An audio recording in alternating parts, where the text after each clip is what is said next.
Greetings, greetings, greetings. This is the host with the most flavor, that is.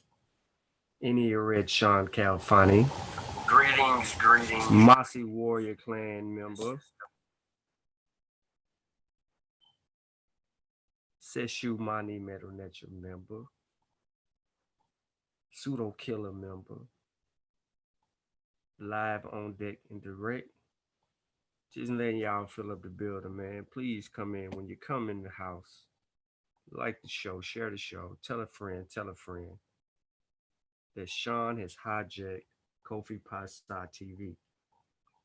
But while we waiting on everybody to come in the building, I want y'all to give me a minute, man, while I share the show. I'm in Facebook jail, so I'm gonna see how far it's gonna let me share it. I think they blocked me from sending mass messages and posting for 4 days or something like that. And now Kofi Pasta is back in the building. But we ain't gonna hear from him right now because he is irrelevant.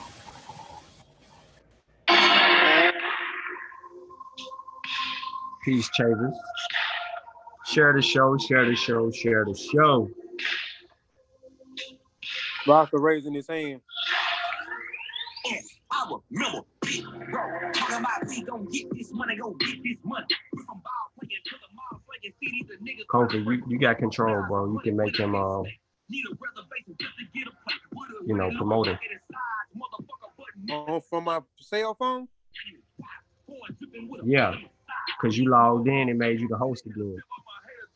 Man, I'm gonna have to log back out because shit, I'm gonna have to get out. Hold on, let me see. I think I can do it from here. Yeah. I need Wakanda in Mississippi. I need a pilot and planet a way we can manage to stay out the penitentiary. I need a cover for all of my pilots just in case the government try to get. This is bigger than the color green. This is just in the last scene of a Spike Lee joint Malcolm X story necessary by any means. This is a meal on the wheel. I am a foe, never seal. I got a dream, something like Emil the King. Talking about every day of the week. I'm trying so hard to believe. I'm trying so hard to believe. Kids dying, but we acting like it's a breeze. Struggling, shaking disease. We can't stay down on our knees. That's what we good at, though. Believe. That's what we good at, though. Believe. Believe. Believe. And what I understand ain't over their head. People are only out the dead. All the bullshit trying to kill us. All the medicine trying to kill us. It was really what they tried to kill us. All this drinking, they gon' fail my livers. I'm a little bit father figure. Better than my father. Hey man, like the show, share the show, man. I have hijacked Kofi Pasta TV, and I'm running the show. I need everybody to, all right, Boss in here now. Kofi mic is unmuted.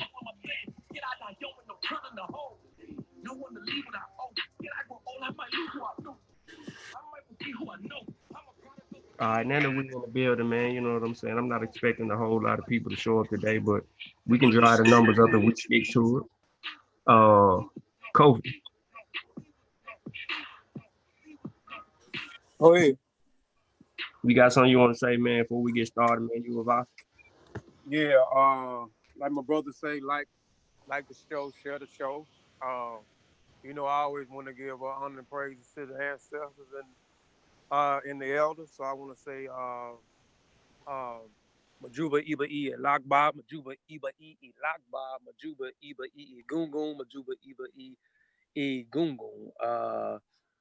Like I said again, please please share the show. Please tell a friend to tell a friend to tell a friend about the show. That's all I got. Voss. Outside of peace to the panel and peace to the audience, I haven't even got all the way set up yet, so I'm gonna go mute. I'm trying to get my laptop and get onto the YouTube as we speak. That's a $50 fine, Voss. Yes, sir. Yes, sir. I'll send it to you on the 33rd of February. That's gonna be another $2,000 fine, Voss. You keep playing with me. You want to try that again? Anybody else on the panel? Hey, Sean, before you jump into it, hey, if I'm finna log on, I'm finna jump off and log on my computer, man, to try to make you the host, because I'm gonna be moving around on my laptop, man. I mean, from my phone, and I may not be able to shut the show off when you get ready to shut the show off if I'm on my laptop. I mean, not on my middle of my phone. Look, man, stop messing with the show, man. Come in a different way. Be another person. My different email address, I'll do it right to my Gmail account, right? Yeah, send it to your Gmail. We'll log in from your Gmail. Yeah. All right. That's what I'm finna do now. Rule boy, peace. Yeah, man. Share the show, man. Share the show. Let's do our thing. We praying for Florida right now as they bracing for the hurricane. We just getting emails from our job. They asking people to come to work tomorrow to support.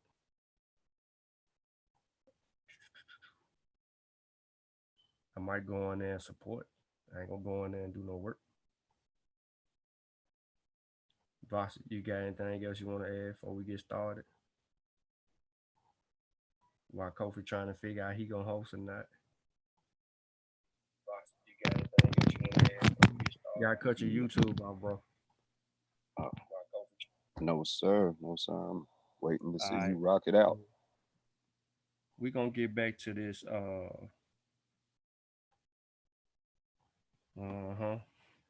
We're gonna get back to where we left off, man. Originally, I was trying to present this information on the Dagger Squad YouTube channel, and it got kind of a little distorted, I guess, because I had headphones on at the time. However, we're gonna revisit it a little bit more clear. It's not going to look just like that one. There will be some familiar slides, but this one may be just a little bit longer than that conversation that was had before. So I really need y'all to like the show, share the show. Let's get the viewership up, man. Nobody doing nothing, man. It's 5 o'clock. Y'all didn't have no. Hey, Sean, this screen that's showing on our side in the Zoom, is that supposed to be showing to the YouTube audience, or is that just for us? Because it's not showing on the Our YouTube. screen cool. Our screen Okay. cool. It's just showing my name or whoever Okay. typing that. Okay. It's because Kofi all goofy, you know what I'm saying? Goofy Kofi. Let me see if I'm the host now. Nope. Still ain't the host. Kofi ain't got no mic on, though.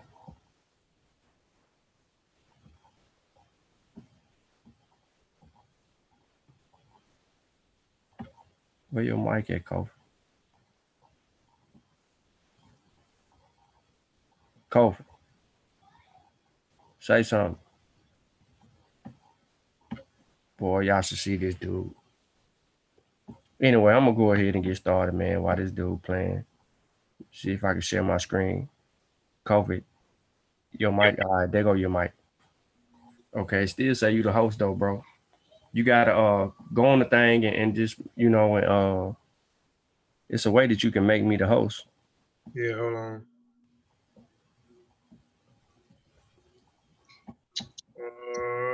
Shoot.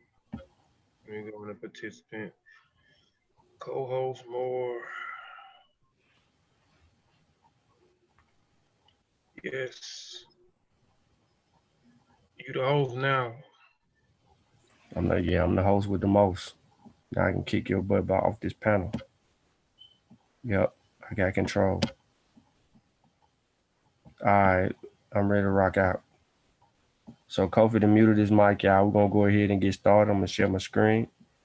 Bear with us a moment. We're gonna get this thing cracking. Like I said, we're gonna revisit this presentation. We're gonna get straight to it. You know what I'm saying? We're getting straight to the straight.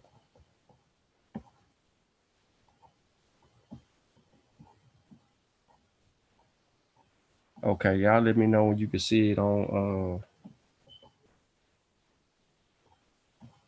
full screen on YouTube.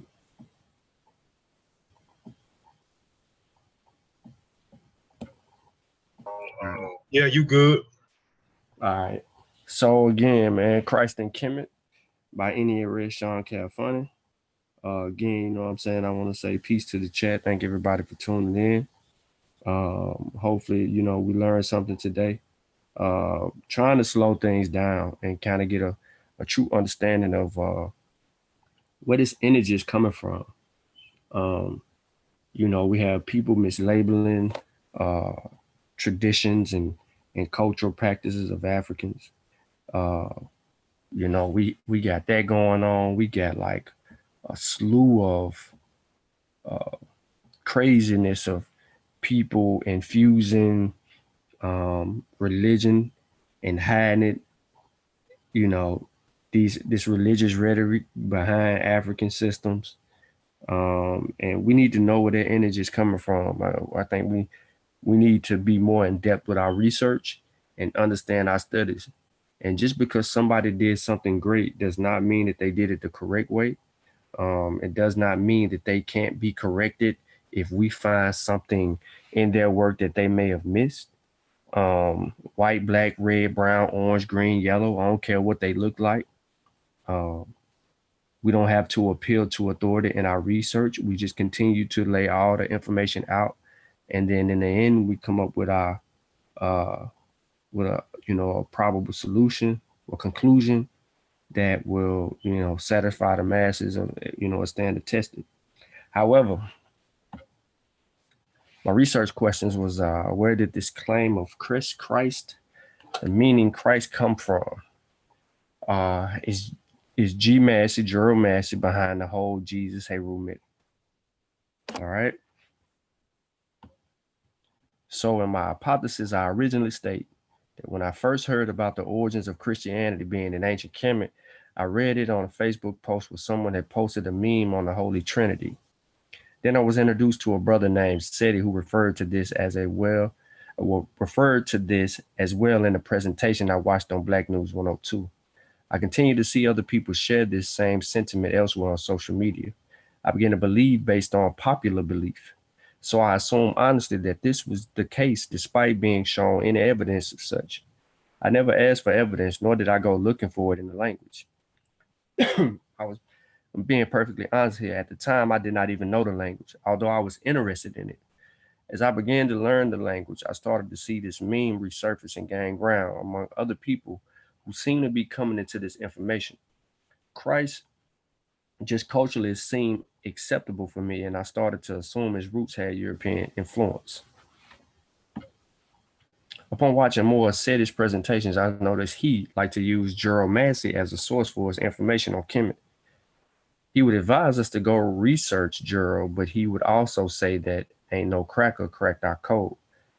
So I began to be confused even more. I believe Gerald is the root of the problem with this particular claim, but is he alone in the thought? So let's take a look at Gerald Massey. All right. A lot of information about ancient Kemet has came out of Gerald Massey's works.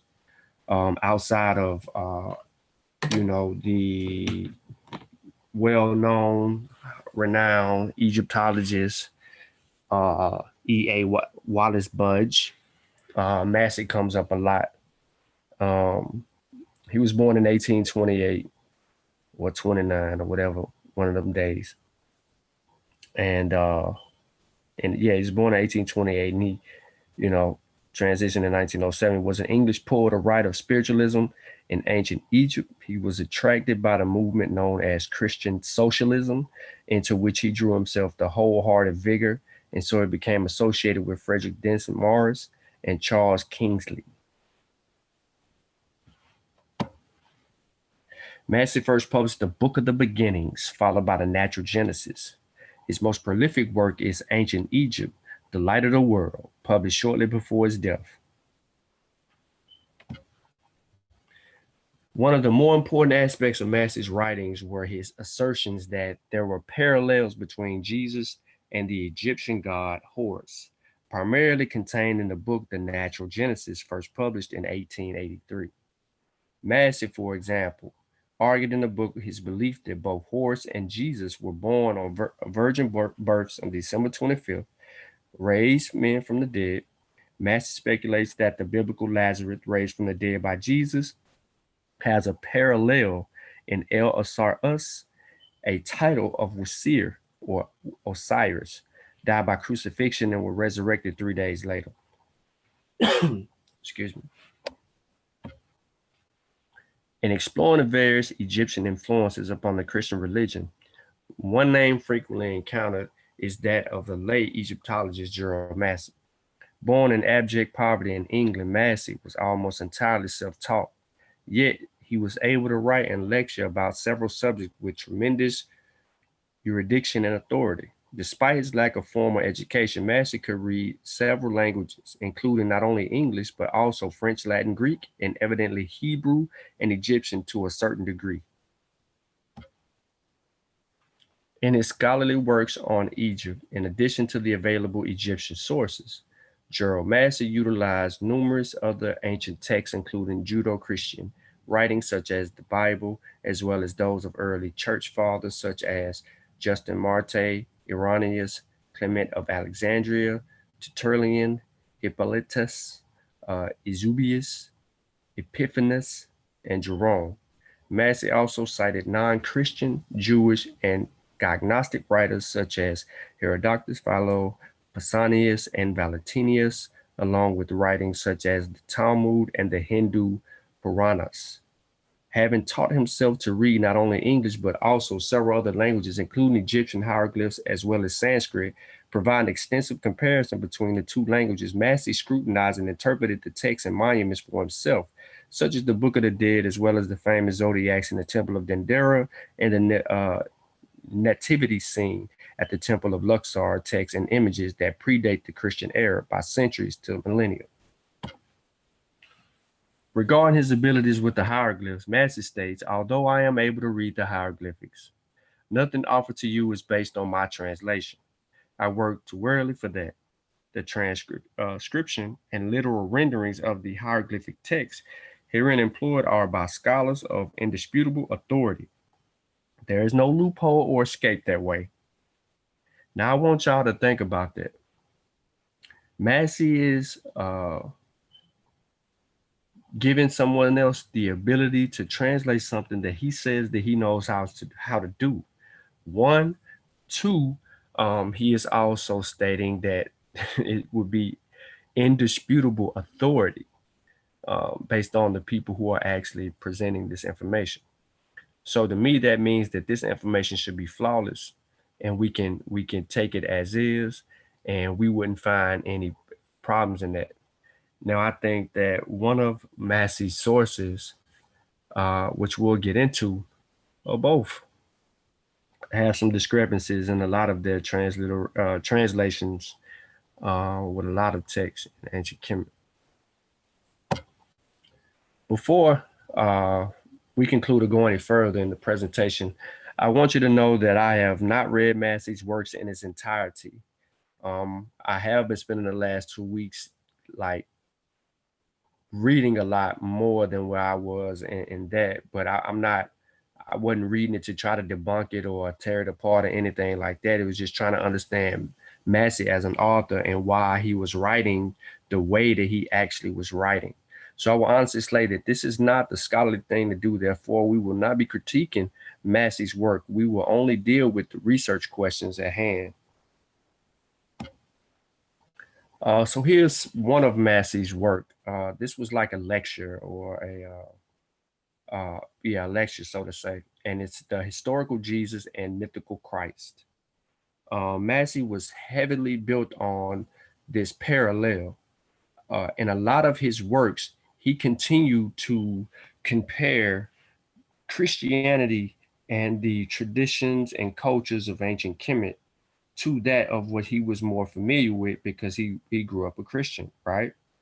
Okay, so, and this Greco-Roman influence, he wanted to know the roots of this Greco-Roman influence and could this be the roots of that? So in his presentation, he says to his readers, with some of the data which showed that much of the Christian history was pre-exact as Egyptian mythology, I have to ask you to bear in mind that the facts, like other foundations, have been buried out of sight for thousands of years in a hieroglyph language that was never really read by Greek or Roman and could not be read until the lost clue was discovered by Champollion almost the other day. In this way, the original sources of our mythology and Christology remain as hidden as those of the Nile until the century in which we live. The mystical matter enshrouded in this language was sacredly entrusted to the keeping of the buried dead, who have faithfully preserved it as their book of life, which was placed beneath their pillows or clasped to their bosoms in their coffins and their tombs. So let me clear up what he just said when he talks about their book of life. Who he's referring to are the Remech, and he's referring to the Ra Nu Peret Imheru, which is the book of coming forth by day and by night, or some people call it the book of the dead. Kofi, you got something to say? Somebody. Hold on. I'm sorry, man. Hold on. Okay. Now, secondly, although I am able to read the hieroglyphs, nothing offered to you is based on my translation. This is the second time we're saying it. I worked too early for that. The transcription and the literal rendering of the hieroglyphic text herein employed are by scholars of undisputable authority. So we see this quote again, and I'm just giving you the source so you know exactly what it looks like. There's no loophole or escape that way. I lectured upon the subject of Jesus many years ago. At that time, I did not know how we had been misled or that the Christian scheme, as it is aptly called in the New Testament, is a fraud founded on a fable in the Old. I then accepted the canonical Gospels as containing a veritable human history and assumed, as others do, that the history proved itself, finding that Jesus, or Joshua ben Pandera, was an historical character known to the Talmud. And then he goes on to continue, which I didn't have here. And I made the common mistake of assuming, which is what he goes into in everything else. So that is in his one account, right? So that's one account that we pulled a clip from out of his lecture where he presents this Jesus Heru parallel. And he talks about some things in ancient Kemet and how it could be related to this Christ thing. Here's the second account. I can go through all of his works and we're going to find this correlation. However, we're not going to delve too far into all the other works. But Massey wrote this book, The Ancient Egyptians, The Light of the World. And this will be in his own words so that we're not fluffing anything and we're putting this whole thing into perspective.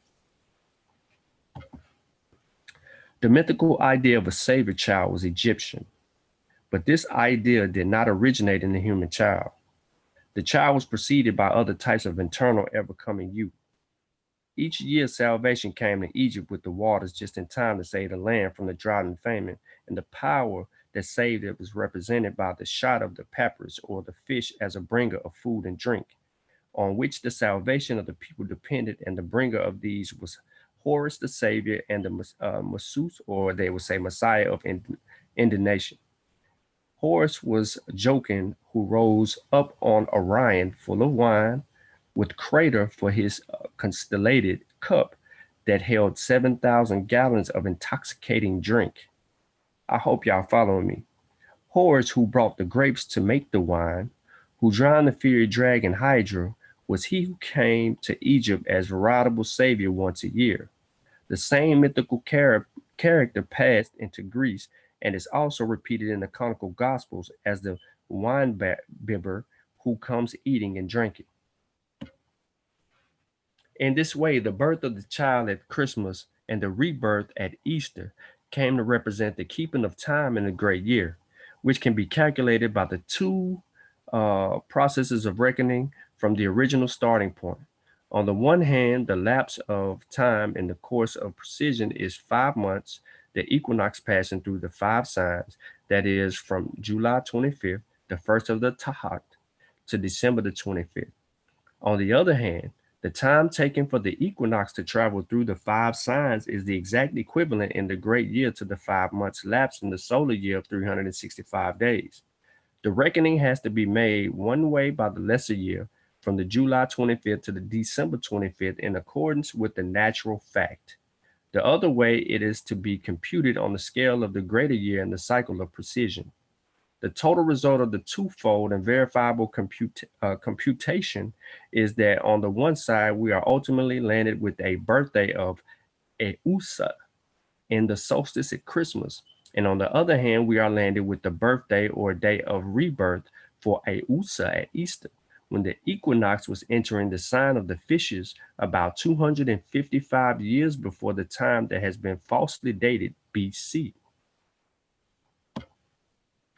This is a strictly scientific, not to be controverted demonstration of the indubitable truth that the birthday of Messiah, now celebrated on the 25th of December, had been celebrated for at least 10,000 years on a corresponding day as the birth of Egyptian Mesu at the feast of the Mesu on the first day of Egyptian year, which was the 25th of July, from the time when the Easter equinox was in the sign of the lion.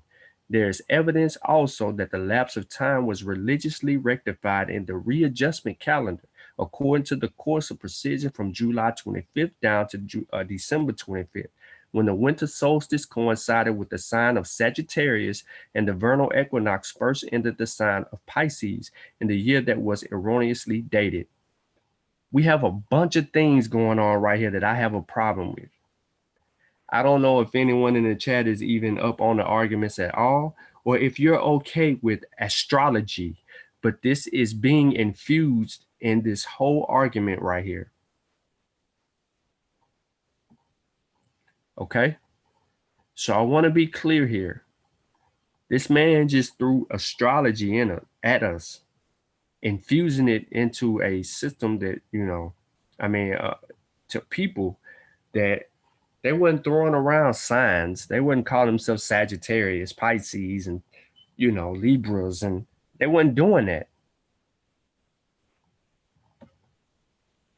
Through all the 10 or 11 millennia intervening, the Mesu had periodically manifested in the annual inundation and as the fulfiller of time in the house of 1,000 years, whilst the Easter equinox kept traveling and the birthplace shifting.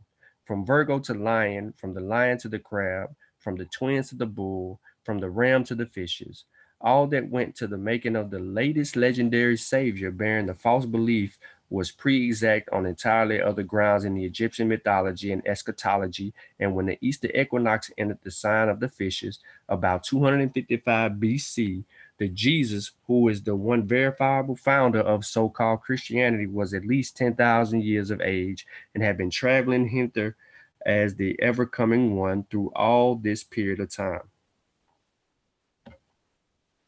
During a vast length of years, the young fulfiller was periodically mothered as mortal by the virgin with Seb for his reputed earthly father, and with Anup, the baptizer, and his precursor and announcer in the wilderness. All that time he had fought the battle with Satan in the desert during 40 days and nights each year, in every one of those 10,000 years, as a matter of fact, in the natural phenomena of time and season in Egypt. During those 10,000 years, that ideal of the divine incarnated in Isu, the coming son, had gone on growing in the mind of Egypt, preparatory to it being rendered historically as the divine man of a later cult by those deluded idiotes who dreamt the astronomical forecast had been fulfilled in Hebrew prophecy and in veritable human fact through their ignorance of sign language and the wisdom of the past. All right. I'm not going to read all of this, but I will leave this on the screen long enough for anyone interested in this. This argues the two birthdays, okay? This also argues the heaven born in the Osirian mythos, all right? I want to skip down to the bottom where he says, there can be no doubt of this description being equinoctial. It is in a picture of the page of 746, perfect counterpose between the night and day, which only occurs at the level of the equinox when the Lord of the balance is reborn in the house of 1,000 years, or at some other fresh stage in the circuit of precision. And the Messiah dag was now in the house of the fish of the bread, with the prophecy fulfilled according to the astronomical reckoning. He continues his argument about this two birthday thing and the correlations between Christianity and Heru or Ra, whatever you want to call him at this particular juncture. He didn't confuse the heck out of me. But the reason that I have this on the screen is to say that he is strategically arguing one point against the other, all the while trying to infuse the two.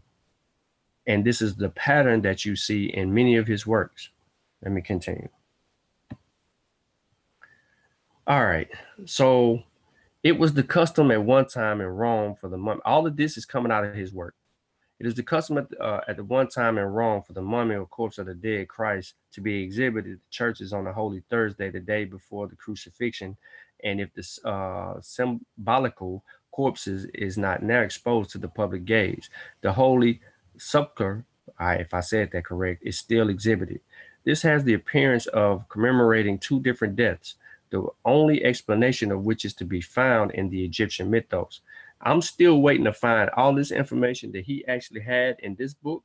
I'm trying to see if we can find that in any other texts, any text in Ronnie Kemet, or that we can verify. And I haven't found any, and I haven't, I know Kofi may have, I don't know. I might be lying on Kofi, but Wasir was the Corpus Christi. I'm gonna say that again. He says Wasir or Osiris was the Corpus Christi at Christmas or in the solstice. He died to be reborn again as Horus. Let me start over. He argues Wasir, Osiris, was the Corpus Christi at Christmas or in the solstice. He says that Wasir died to be reborn again as Horus or Heru. In various phenomena on the third day in the moon, also from the water in his baptism. After 40 days in the buried grain, and at the end of the 3 months, in the Easter equinox, in the Km.t original, the night of the Last Supper, and or the death of Wasir, and the laying out of his body of the table of offerings are identical. It is the night of provisioning the altar, and the provender was the mummy of the god provider for the mortuary meal. That was the dead Christ or Corpus Christi.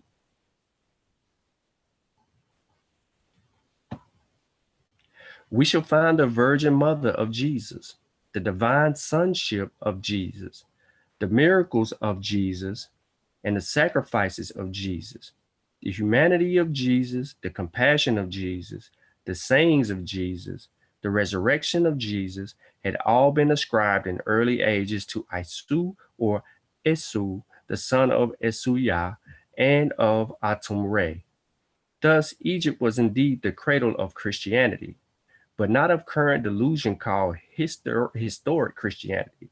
The saying attributed to the Hebrew deity out of Egypt, did I call my son, was true, but in a sense undreamt of by the Christian world. Such was the foundation of the Jesus legend in the astronomical mythology, with Horus of the inundation of his papyrus, or Asu Atum Horus in the zodiac. Okay, so now Atum and Horus are showing up in zodiacs. As we shall see, nothing was added to the Egypto-Gnostic wisdom by the carnalizers of the Christ in Jerusalem or Rome, except the literalization of the mythos and the perversion of the eschatology in a fictitious human history.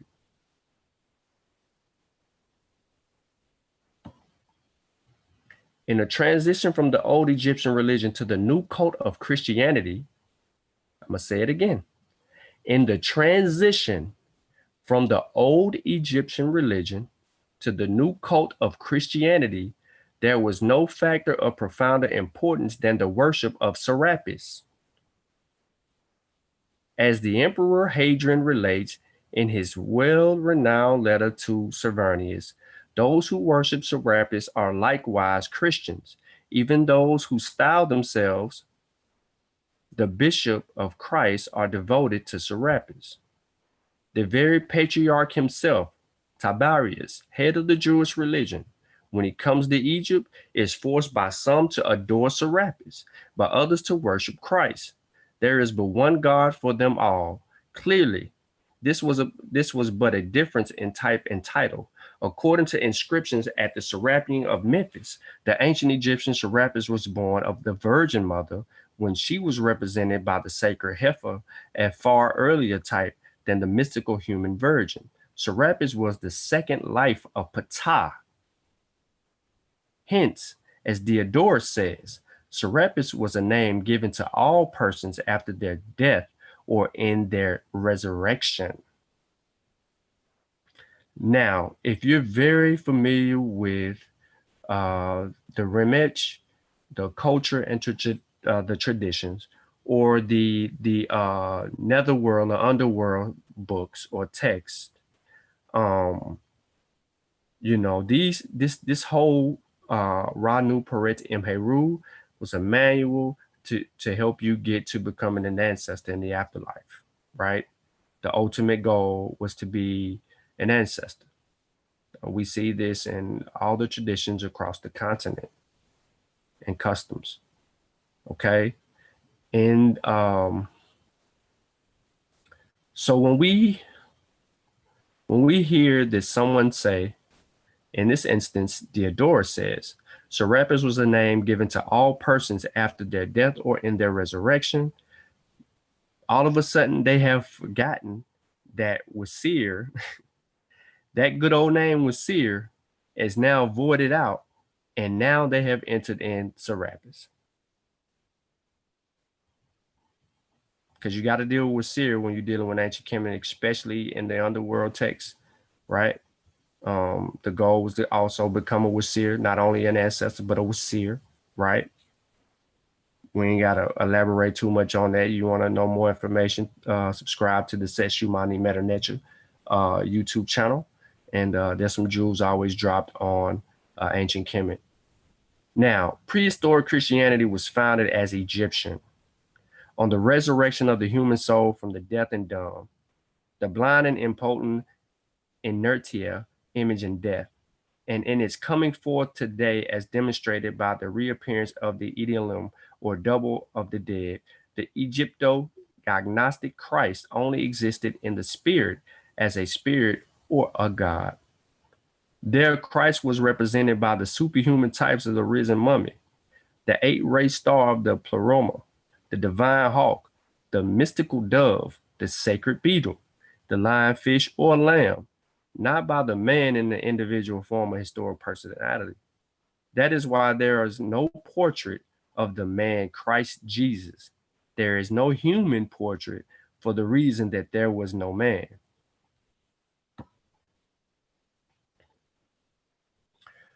Who is Dorothy Murdoch? She is also a prevalent pusher of the Horus Jesus connection. She's an American writer. She supports the Christian myth theory that that Jesus never existed as a historical person and was rather a commonly of various pre-Christian mythologies, sun deities, and dying and rising deities.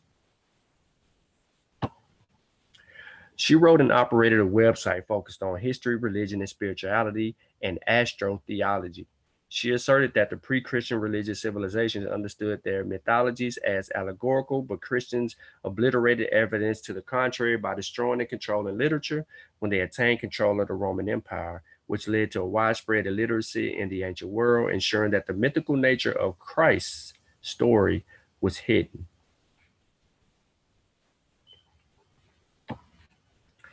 Over a century ago, renowned British Egyptologist Sir Dr. E.A. Wallace Budge, a keeper of the Egyptian and Assyrian antiquities at the British Museum, as well as a confessed Christian, remarked that a study tracing the influence of ancient Egyptian religious beliefs and mythology on Christianity would fill a comparatively large volume. Since Budge's time, for a variety of reasons, including the seemingly irreconcilable academic gap between historians and theologians, no one has taken up the call to produce such a volume until now. So we have Murdoch, who is under the influence of Massey and Budge, All of these people were once at a time confessed Christians. We have found many renderings from Budge that we would go back and correct on his work to get the religious rhetoric out of it. And I think that people should pay attention to that. That's why learning the language is key, because you don't have to appeal to authority on a translation and you can misrepresent something. But notice there's this link being imprinted on Kemet and relating it to Christianity heavy by 3 people so far in this presentation. All right, so in this book, it is a result of, this is what she's writing, by the way, Murdoch. She says, this book is the result of decades of study of the world's religions and mythologies, focusing on comparative religion with the intention of showing from where Christianity in particular likely devised of its most cherished beliefs. My previous books on the subjects of comparative religion, mythology, and Christian origins include The Christ Conspiracy, the greatest story ever sold, Sons of God, Krishna, Buddha, and Christ Unveiled, and Who is Jesus? Fingerprints of the Christ. I continue this ongoing investigation with the fascinating land of the pharaohs, not only because that nation was extremely influential in the world into which Christianity was born, but also because it possesses so much material preserved from the centuries of destruction, much of it quite deliberate, that this is the Egypt we may look for solid primary source proof of our premise. So in her book, she is stating that Christianity was born out of Kemet. It should be noted, however, that I did not originally set out to prove a thesis established prior, but that having been engaged in this field for so many years and having been raised a Christian and knowing that faith very well, I have been struck over the decades by the profound and relevant resemblances between it and pre-Christian and non-Christian religions. And it has become clear that Egypt was the font of much of this religious and spiritual knowledge. The result is that Christ in Egypt, the Horus-Jesus connection, comprises nearly 600 pages with almost 2,400 footnotes and citations from more than 900 books, journals, and assorted other sources from experts in German fields of study from different time periods beginning in antiquity up in the most modern Egyptologists in order to create a consensus of opinion since the topic is so contentious. Now, in this regard, brief biographical material is also included for many of these authorities, so that the readers may be assured of the individual's credentials. The broad scope of these sources, dating from thousands of years ago to the most modern research, means there can be no dismissive argument based on either a lack of primary sources or because the authorities cited are outdated. So she's trying to give Budge cover and Massey cover, right? So she's trying to say you can't use the word outdated with the material, right? Because she's saying it's based on primary sources. Now, she doesn't say that she can read it, Matt. She never says that. So she couldn't confirm this at all. So she would have to appeal to authority. And she says that, right? She says, in this regard, brief biographical material is also included for many of these authorities, so that the readers may be assured of the individual credentials.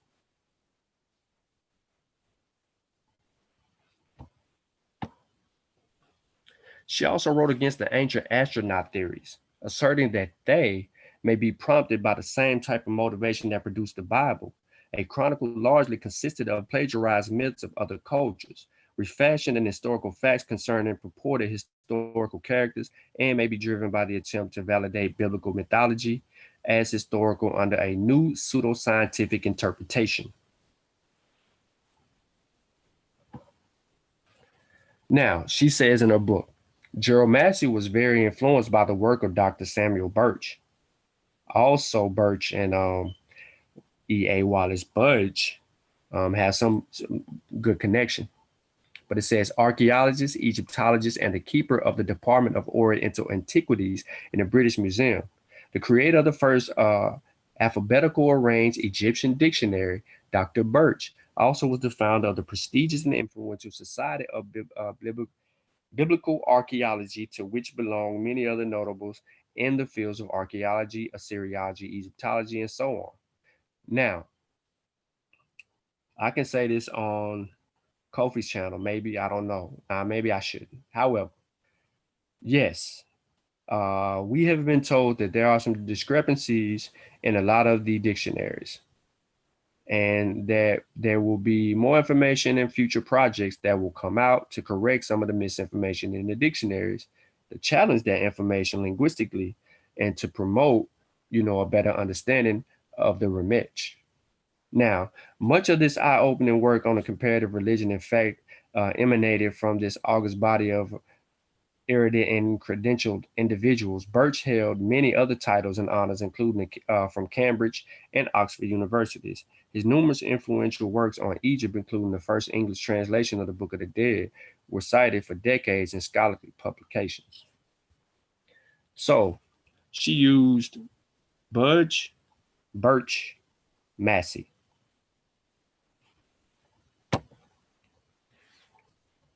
All right, here's a direct quote from James P. Allen, who also works with the language. And this is what he renders in regard to Budge. I'm aware of the debate concerning Budge's voluminous work, a controversy that some have suggested represents a form of rivalry not uncommon in the academic world or in the world at large. I personally have found nothing egregious about Budge's discussion on the Egyptian religion. Although I cannot vouch for everything, all right, in the hieroglyphic dictionaries, for instance, which are considered outdated in their system of transliteration. Now, I'm gonna go back to her because in her book and others have suggested to us that we cannot use the word outdated. That's what she said. I can go back and nobody believes me. But James P. Allen just said that the man's work is outdated.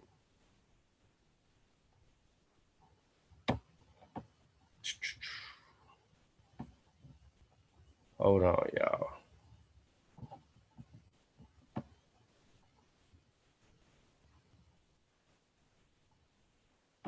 All right. Now,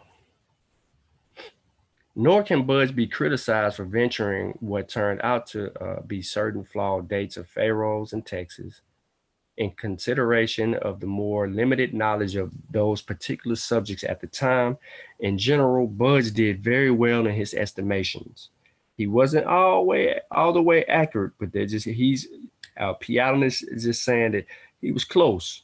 He wasn't all the way there, but he was close, especially in the view of the mass of the material this pioneer sifted through.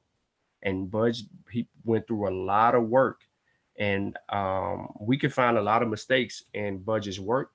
But he has so much work to go through that it would take a few years if we centered our teams around just scrubbing that work. The fact remains that Budge was extremely talented linguistically, as well as extraordinarily well educated and experienced as to Egyptian antiquities, culture, religion, and language. He also knew his own Christian faith very well.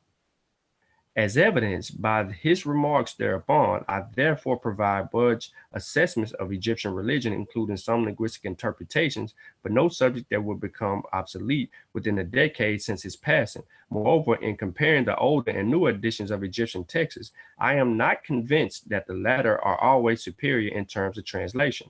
In fact, some more modern renditions seem stilted in their rigid adherence to academic sterility in the interest of purported precision, possibly lacking the potential spirit and potential spirit and potent spirituality intended by the text. In various instances, it is probable that Budge is unpalatable to some because he repeatedly compared the Egyptian and Christian religions and stated that an investigation of the former's influences upon the latter would fill a comparatively large volume. In any event, the more modern translations are quite honorable overall and are referenced here as well whenever possible. Okay, so P. Allen is not shunning him, but he is saying that his work is outdated. He is saying that some of his translations need some work, need to be reworked. He's also admitting that Budge, his faith, influenced a lot of his translations. I hope I'm making a point here that people can grab from, because whew, it gets thick when we start talking about Kemet and talking about spiritual systems, and then the way people are practicing them in our community.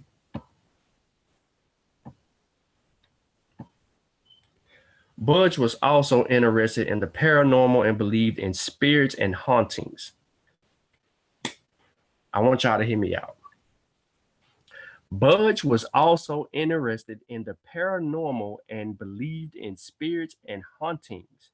Budge had a number of friends in the Ghost Club, British Library Manuscript Collections Ghost Club Archives. Look it up. A group in London committed to the study of alternative religions and the spirit world. He told his many friends stories of hauntings and other uncanny experiences. Many people in his day who were involved with the occult and spiritualism after losing their faith in Christianity were dedicated to Budge's works, particularly his translations of the Egyptian Book of the Dead. When you go to the Seshu Mani Metanetric channel, if you go all the way down, one of the earliest videos that were done by the Seshu was in reference to something that Budge had said or done, you know, during that Hellenistic period and all of that stuff.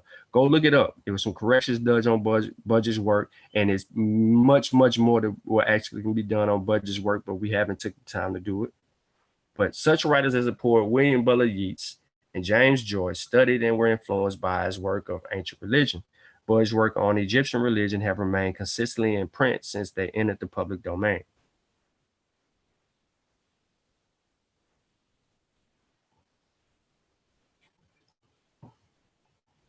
Now, in my research, I found an article by Willis Brewer. And in this article titled Egyptian Origin of the Word Christ, he argues that the word Karu, XRW, or Karu, as we would pronounce it, means Christ. Here he argues his position. He says in his own words, it was this warning voice of Haru, which as Karu or Charu, we may have as Christos, the substitute for Messiah in the Septuagint. Egyptian word for logos. Dr. Krst may thus have firm foundation for his opinion if we would only seek in its nearest field, though I am aware that the word in proximate forms have relative meanings in several languages. It was only in Egyptian eschatology, however, that we found the Heru, or words of Tahut, given as passwords to the soul in the realms of the dead. I had a problem with him saying the Karu. I heard somebody trying to finesse that word before and try to say, you know, since Karu, or you may hear us say Ma'ak Karu, which means truer voice, vindicated, justified. You know, they're trying to say that one was Christ-like. If someone was Christ-like, then they would be, you know, similar to that. So I heard it finessed a few times. Now, the rabbit hole does not stop at Massey, Budge, Brewer, or Murdoch. It goes further with Faulkner and many more. This religious undertone and interpretation has crept in the lenses and minds of African Americans. Personalities, hear me out, like Seti, Jabari, even Baba Kwesi, a lot of the New York spiritualists up there, and others have regurgitated and or introduced some of these beliefs to the community. When we look at the modern scholarship on the said subject, it all refers back to Massey, not only Massey, but Budge. Brewer and Murdoch, are more recent, but it falls back into the lap of the Christian-led and influence of Budge and Massey. But as a member of the Seshu, have come to learn that we cannot rely on other people's translations of ancient Kemet. The Remich are the authority on this subject, so we need to let the ancestors speak. Now, yes, I said some people's names in this presentation. They all have something in common. the one thing that they all have in common is, as wise as Baba Kwesi is, whom I respect and appreciate and adore and will commemorate and will venerate and will follow, try my best to follow in his footsteps as I can. But none of them know the language. They don't know the grammar either. They don't know the language. Baba Kwesi knows some things that he learned over time, taking so many trips to Kemet. He's become accustomed to knowing some things that look very familiar to him. Probably Jabari too. He takes trips over there, so there's some things that he could recognize. Seti too. There are some words that Seti recognizes, although he says the Medu Neter has never been deciphered. He still can recognize names. He's done that before. We've seen that. We have video of him telling us what was it, Hatshepsut's name.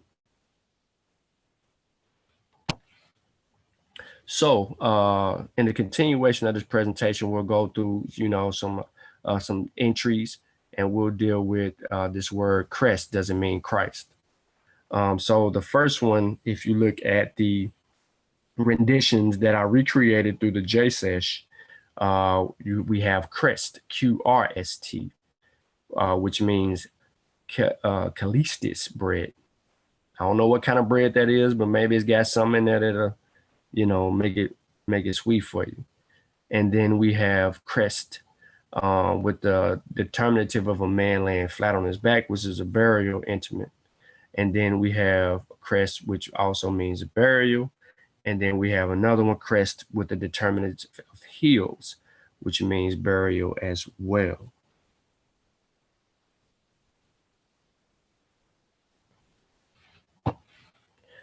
So does Krst mean Christ? We're going to continue. Now, we looked at Krst with a T. Now we're going to look at Krst without the T, because people in our community argue that both of these words mean it. So Krst, to bury, to wrap. Krst, to bury, to wrap. To bury, my bad. Krst, burial. Krst, to bury, look at the determinatives. Okay, Krst, to entune. When I say look at the determinatives, I'm talking about the symbols at the end, at the very end. Now, if you're unfamiliar, and I apologize, I should have did this on the last slide. If you're unfamiliar with Ronnie Kemet, okay, there are steps that we take in order to read the glyphs. And my apologies for not saying this earlier. One way that we determine which direction in order to read the glyphs would be the way that body parts or animals face. For instance, in the very top, you have a bird that's sitting on, like a tree or a metal piece or something like that, right? The bird is facing, is looking ahead, which would be left. So we would read this particular inscription from left to right. And this would be horizontal, right? From left to right. So the bird, when we get to the bird, that would basically be the determinative. Below that, the first one, we go to the second one, we see an arm. The arm is facing to the left. All of these can be written from left to right in its initial statement. Now, had they been flipped, we would be reading them from right to left. And all of these glyphs, the sesh, some people call it teeth, they would be facing the opposite way. So then we would read from right to left. So my apologies for assuming that some people would understand how to read the sesh. And hopefully I'm clear on that now. So if I want to go back to the last screen real quick and let you guys see that as well, just to make sure that I'm not reading something incorrectly there, what we would do and how will we determine which direction to read, by looking at these glyphs. Now, this may look a little bit funny for some people, but a lot of people that are familiar with the sesh already know, are we going left to right? We're not going right to left, okay?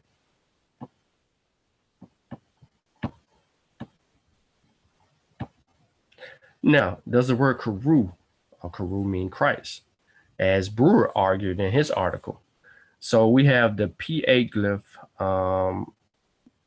which makes the Krst sign, and it means to noise, say, voice noise switch of sound, or enemy. And we have the different renditions of this word here, all starting with the P8 glyph. And I'm saying the P8, which is a Gardner code. And if you're familiar with the Sesh Medunecha website, we have a Gardner sign list on our website where you can refer to recognizing these glyphs. And then we also go through the steps that we take to show you how to actually group the signs to form a word. We do that also on the Seshu channel as well. So I apologize for not being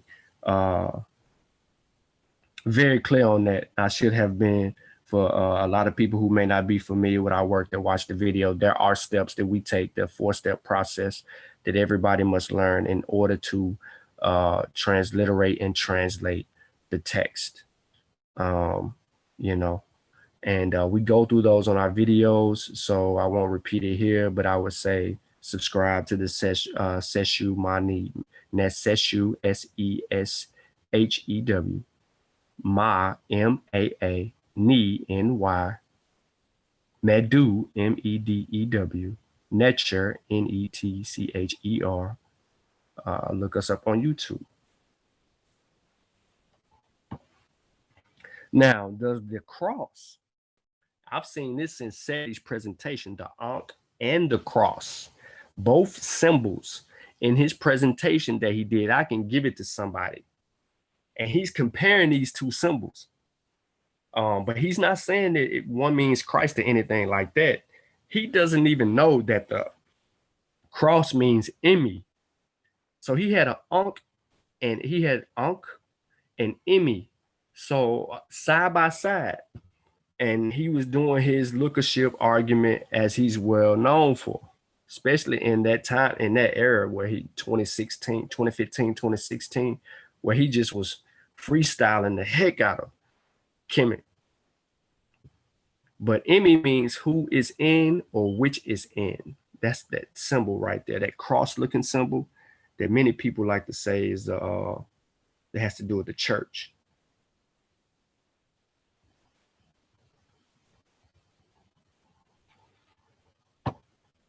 Now, based on my research, I can conclude that the word Krst does not mean Christ in Rani Kemet, nor can the word Christ be found in any dictionary entry. And Gerald Massey's Kuru Heru Jesus theory has influenced several researchers who hold true to the beliefs that Christianity is influenced by the Rimage. A lot of the information on ancient Kemet has been heavily influenced by religious minds who have implemented their interpretations on the translations and the meaning, not only certain words, but lookership to further their agenda. When we ask for evidence, we get name dropping and see this looks like that, but we never get an honest answer to any research question asked. Hyperdiffusionists tend to make the pseudoscientific claim when it comes to numerous things centered around Kemet.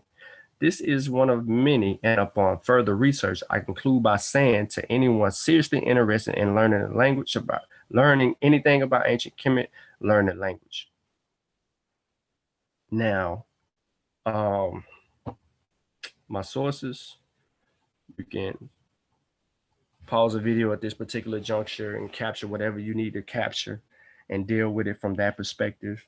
And I'm gonna leave it up for a while, but I just wanna be clear here and further extend my conclusion. We do have a community of people practicing Km.t Christianity, with their form of Christianity and labeling it in an African spiritual system, underneath an African spiritual system. We do. They're not going to admit it. Maybe they will, if we're quiet enough. And I know people won't watch, this particular video and act like it doesn't exist and that, nobody's trying to right or wrong here. But they're going to continue to push the agenda. They are going to sell people this ideology that this is the original Christianity. It's, from the Remetz. They won't call them the Remetz. They'll say the Egyptians. This is their form of a spiritual system that was practiced way before Christianity.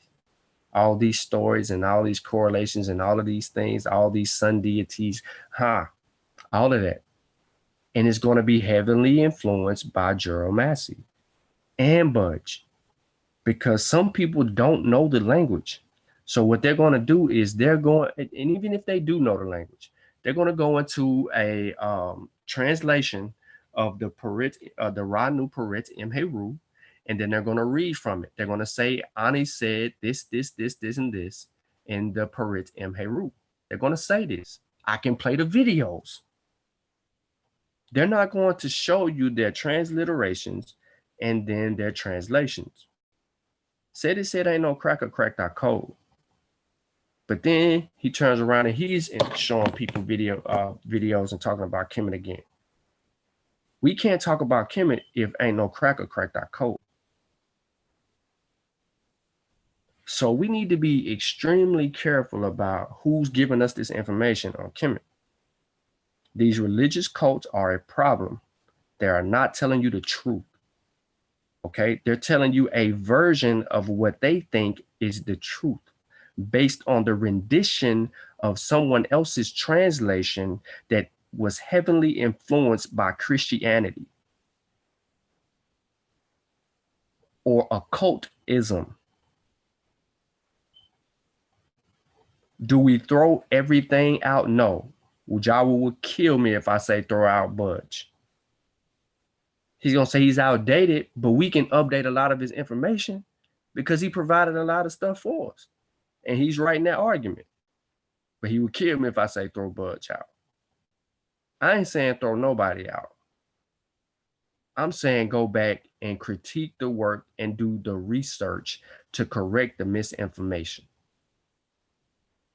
We know that these people were heavily influenced in the early 1900s with this faith-based Christianity, that they were so in awe about the Remetz that they were trying to find Christianity in Kemet. They weren't trying to find it nowhere else. They were trying to find it in Kemet because it held all the jewels that they needed to influence the rest of the world. That's why a lot of these works stand attested in scholarly circles. And they're going to say, well, who are you? What have you done? All of these things. Man, I'm just here to collect data. I'm a researcher. I'm not a lecturer. I am not a teacher. I am not someone running around here promoting myself as an authority on ancient Kemet. I'm not running around here starting no shrines. I'm not promoting the selling of fake artifacts from ancient Kemet. I'm not infusing all these Indo-European Greco-Roman beliefs on ancient Kemet. None of that. I set out to learn the language so that I can understand them for myself and to pull from that well or that pool of knowledge and use that pool of knowledge to inspire my growth, to my family's growth, and the community and the people that I can directly affect. We have been lied to, bamboozled, hoodooed, fooled by these Christian Km.t spiritual cults. They are draped up and down in Juro-Massey, Christian influence Budge, Madame Blavatsky, and others, full of pseudo.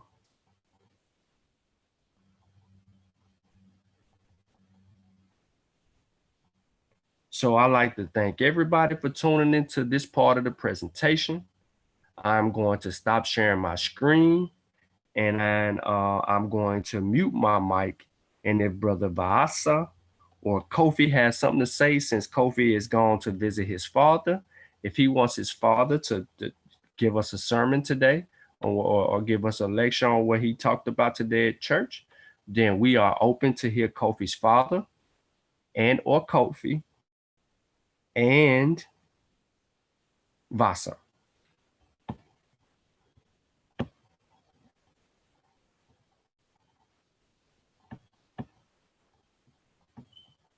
Brother Vasa, you can unmute.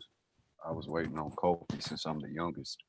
Um, Let me start by saying great job, and I appreciate you taking the time to find, comb details and present that information to help us get a better understanding of our reality and where we are personally. Uh, Throughout these different platforms and whoever's belief systems um, that we interact with, I'm tired of seeing the theological debates, and I would like to see more of a historical account of the politics and the philosophy that have been influenced on us, because that's something that we don't talk about too often, is the political aspect of these religions and how that influences our reality as well. The theology and the beliefs, that's to each man and woman on their own. But I just seen something in the chat. Can y'all not hear me? Press 1 if you can hear me. Press 2 if you can't.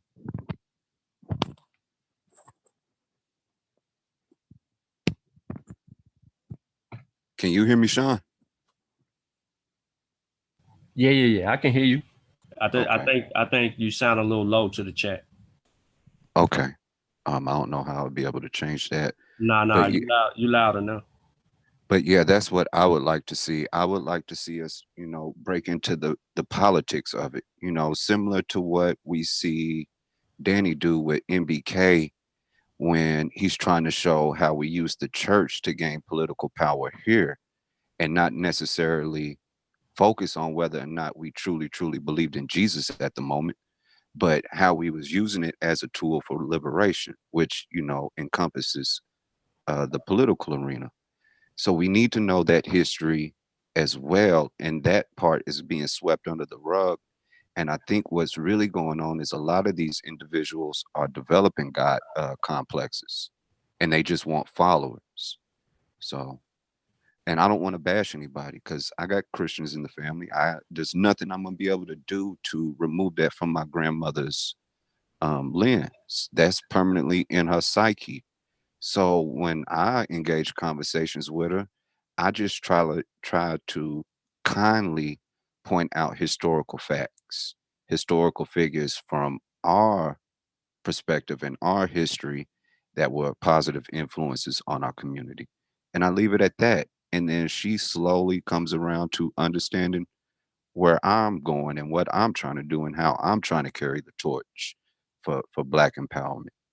So that's what I would like to see get done if we're going to keep talking about Christianity or Islam or Judaism at that matter. But I want to, get long winded. And Yeah. I salute you for, opening the panel to Kofi's father. Um, that's very respectful of you to do.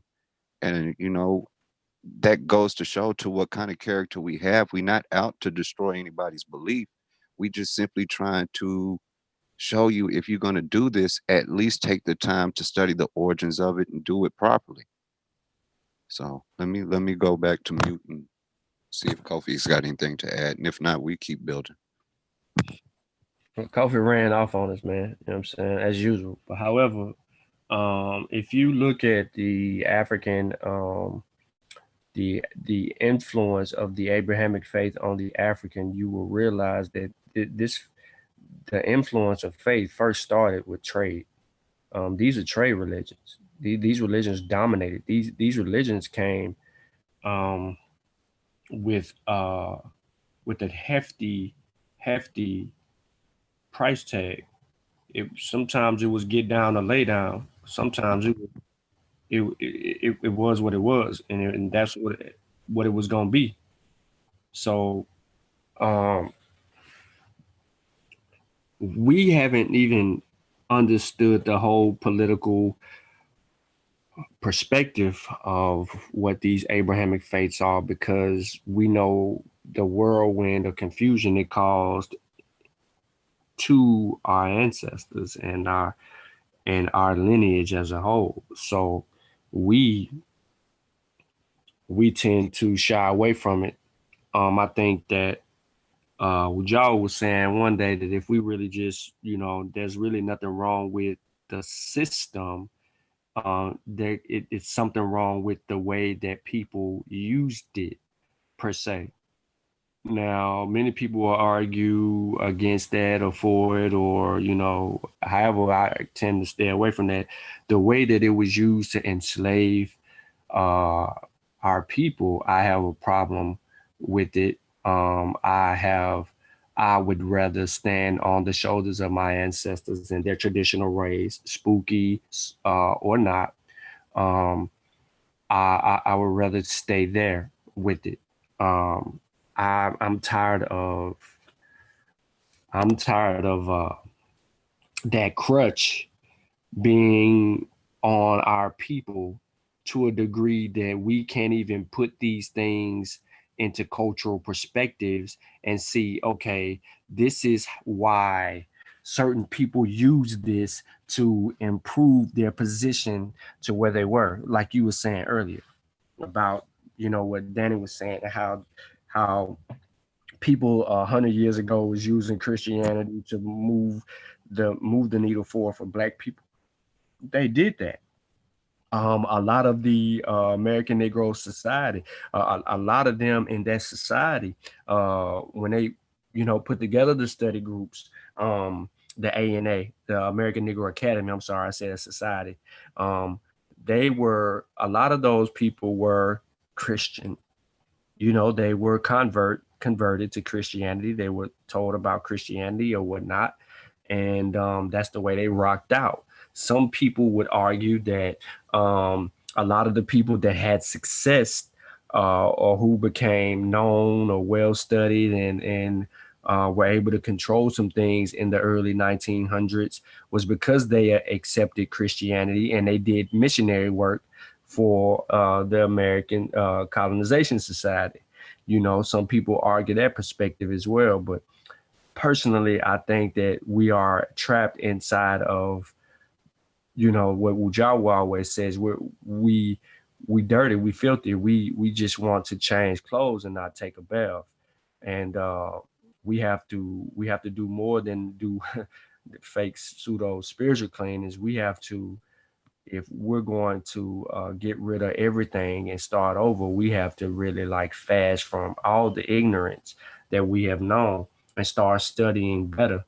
Now, I know people don't have the time to study. I know people don't like to read books. They rather click on YouTube, and if they can get 20 or 30 minutes or an hour or two of entertainment, they all for it. Some people learn in chaos. Some people learn in controlled settings. I get it. I'm not a fun guy, I guess. I guess I might be boring. I don't try to sell you on my personality at all. I could, but I don't. I don't want to take advantage of people's ignorance. And for that, I hope people appreciate that. But there's a lot of things that could be done. I'm gonna look in the chat, man. If you wanna, if you got something you want to say. Yeah, and look, I would love to dig into the psychology more. For example, a lot of the ones who may describe themselves as Christians, let's be honest, especially if we're going to talk about the African American population. A lot of them don't go to church, they don't read the Bible, but what they do have is certain traditions that they follow, Thanksgiving, Christmas, Easter, things of that nature. But because they've been programmed to hear so many things repetitively, it becomes a part of their psyche and how they view the world. One that I've seen so many times that we really need to analyze, and I asked this in a couple of places, but no one really wanted to engage the conversation, is that I don't know where it is in the Bible, but the spare the rod, spoil the child. And I'm sitting back looking at it like, hold on, wait a minute. If once upon a time we was beaten into Christianity, and now I see Black parents brag about how they abuse their child, and to compensate for that abuse or trauma, they'll say, if you spare the rod, you spoil the child. And I'm not one to sit back and say we don't need discipline as a people. We need laws, we need order, but what laws and what order are we following? Whose laws and whose order are we following? And those are the conversations I would like to have. Now, whether Jesus walked on water and turned, water into wine and all that, none of us have the technology. None of us have the ability to prove whether these things happened or not. So I don't really engage that part anymore. Right now, it's about what are we going to do to better our lives? What tools, what resources do we have right now in real time? What information do we have right now in real time that can improve our condition? How can we do what the rest of the world has done and gain power for self? That's what I want to see. Man, um, the answer to the question would be, and people, you may have heard Unc say this before. You may even heard Taka Kilimanjaro say this before. You might even heard Ben and other people say this before. But study the Chinese. The Chinese were were just as bad off as we were. They're a world power now. Mm-hmm. The diasporan African and the African on the continent can learn a lot from how the Chinese rose to power within themselves. And what all they really did, man, was they secluded themselves to themselves, and they didn't allow the outside influences of other people to control what they did internally. But yet they produced a body of, when I say a body, I'm talking about a mass of people of great genius to leave China, come to the United States, accept these scholarships, this money, all of these things that were available to them, use their education, right, to further the development of China. So they would come here with a plan, excuse me, leave here after they have gained that knowledge and perfect that knowledge in China and put it to use and to practice. Mm-hmm. And Imagine if you can see the imagine same thing. Oh, I didn't want to cut you, but you can see the same thing with Japan. In order for them to do trade and to get in closer to their culture, they demanded, show me what that boat is. And that was how they learned about steam engines. And look what they're doing now. From the steamboat, look, I mean, everybody wants a foreign car. You can't, it's hard to find a car better than Nissan. But that wasn't their original technology. But in order for them, for the Europeans to do trade and see what they had, they demanded equality on it. And we can do the same thing. So I don't want to cut your bill. Let me be silent. no, you good. But yeah, so I just, we learn a lot from them. Africa can get out of Africa's way, and Africa can protect Africa. Once Africa can, can see that, hey, you know, maybe this one currency idea that was initially pushed to us could work. Maybe that we can do a united Africa, and we can reach back to the diaspora in Africa and allow them to be included in that whole approach. Uh, Dual citizenship, land, some of these things that can get us in, to reinvest into Africa, into that dream. Not have us reinvesting into Africa and then the Chinese got full control. That'll never work because that's what the Chinese are trying to do now. They're trying to um, colonize Africa a different way than the European powers did it, and the Arabs. They're trying to do it a different way. They're trying to do it in a friendly manner without being disrespectful. But at the same time, we got one of the largest armies too, and we'll blow this mug up because y'all don't know what we planning to do. You know what I'm saying? But we do want control of this gold that you got over here because y'all have it in abundance and nobody else got it. And this will back the Chinese dollar. So, this one currency idea for the African with all the natural resources that they have, can control these things. We don't have to enslave and manipulate one another through this whole thing. It can be done right if we have the right people involved in a forward Africa, and then we can protect it. But not to get out of the way of the presentation, because I kind of got off, topic. But religion is a problem. Brother Ben, today on the Masi Warrior Clan, did a great job. He answered a few questions. I think a lot of people, if you missed that presentation, should go back and watch Ben's presentation. Share that to your social media pages, all of them. Let the people who are interested in it view it. They don't know that you watched the video.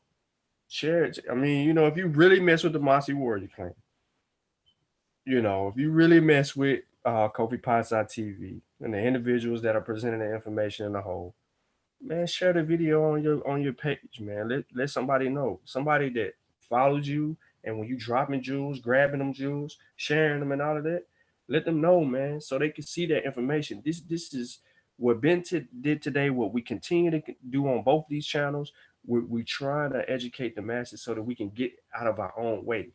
And understanding and putting Massey, which is Massey, Budge, Faulkner, uh, Birch, Murdoch, and others, putting these people in their places, man, we can understand really what the remnants was trying to do. And it wasn't to influence Christianity. It wasn't. So I don't know why we're infusing this ideology into an African tradition and custom, and then we're practicing this tradition and what's supposed to be an African tradition and custom like a Greco-Roman influence culture. It's unacceptable. Unacceptable. Like I always say, people die at their source. We need to ask for evidence. We cannot let people run around claiming to be priestly, talk about Kemet, but can't read the glyphs. We need the source. Show us in the text. Go in the text, directly in the text, not somebody else's rendition and translation of the text. Go in the primary, pull the primary up, transliterate that primary, and then give us your translation of that primary, and let's see if that's what they telling us was going on in Kemet. Were they walking around here like they was all dripped down in this holy ritual coat with these white shoes on and having these unks in their hands and um, clinging them together, doing all these rituals, sailing uh, made up boats out to sea on the ocean and calling them the Bodara ceremonies. What they really doing all of that, yo? What are they really doing? Where is this ideology coming from? Do y'all want to know why I asked the question about sacred earlier? Because I already knew they held that stuff sacred. It was to hopefully um, get a build on placing value and holding our value sacred. And I have to repeat that. The moment we can begin to hold each other sacred, that's when respect starts rolling in. When respect starts rolling in, that's when power starts rolling in. So once again, we need to hold our ideologies and each other just as sacred as they held their ideology. And we're going to have to understand another aspect of this is the sacrifice and the time that they put in to build the world that they want it to be. Well, we're not going to just jump up tomorrow and have our own Hollywood, Las Vegas, New York, Amsterdam, and etc. We're going to have to take some time and build those things the way we want them to be. And we're getting away from that, but it can be done. We got too many examples all the time. Y'all have highlighted so many great things about Africa and African American as well. I don't even remember the pain anymore almost. It's like, man, we such a great people, but we have to hold that sacred. We have to reestablish a dedication and a loyalty to each other and the idea of empowering ourselves. You know, it's kind of like the conversation of the black dollar. But when I say show me a black dollar, we still see George Washington and Benjamin Franklin.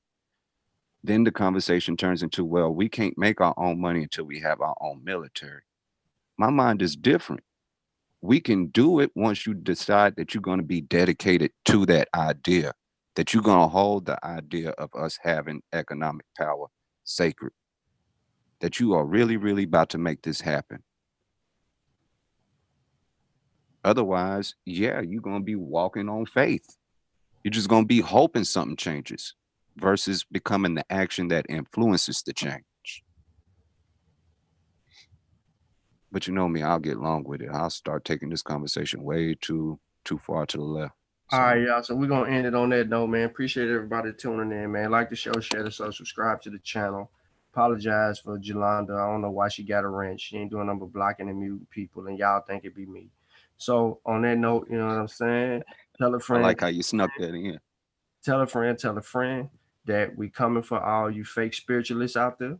We're going to correct your misinformation as much as possible. We're not going to attack you per se, but we will deal with your sources. The only reason names were mentioned in this particular presentation because consciously speaking, these names have a lot of influences on people. Those names have, you know, like the two. I'm not going to add Baba Quasi in this, but the two names. A lot of people view their content thinking that they are right and exact, and they think that these people are the authorities on these said subjects. Okay, an historian that cannot read the language is not an authority on the subject.